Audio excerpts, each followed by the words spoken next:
Last week, the world watched with a gaping mouth as a blaze ripped through the Notre Dame in Paris, France. While the cathedral's cross-shaped roof has been largely destroyed and its iconic spire has fallen, much of the cathedral managed to avoid substantial damage during the fire. However, it wasn't just the highly flammable Gothic architecture that got off lightly. Since 2013, the rooftop of the Notre Dame has been home to over 180,000 bees as part of a citywide initiative to boost declining bee numbers. Against all odds, all three hives managed to survive and appear to be enjoying the spring sunshine once again. The bees are alive. Until this morning, I had no news, Nicolas Gion, the Notre Dame's resident beekeeper, told AFP on Thursday. At first I thought that the three hives had burned, but I had no information. Then I saw from satellite images that this was not the case, and then the cathedral spokesman told me that they were going in and out of the hives.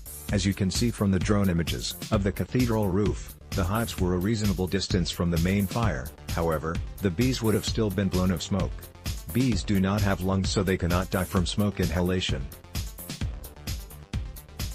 Instead, they breathe through a network of tiny tubes called tracheae. If you've ever seen a beekeeper working with their hive, you'll know that they occasionally use smoke to calm the bees down.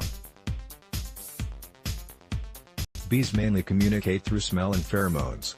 If a hive becomes disrupted, bees will start to pump out alarm pheromones to alert the rest of the hive.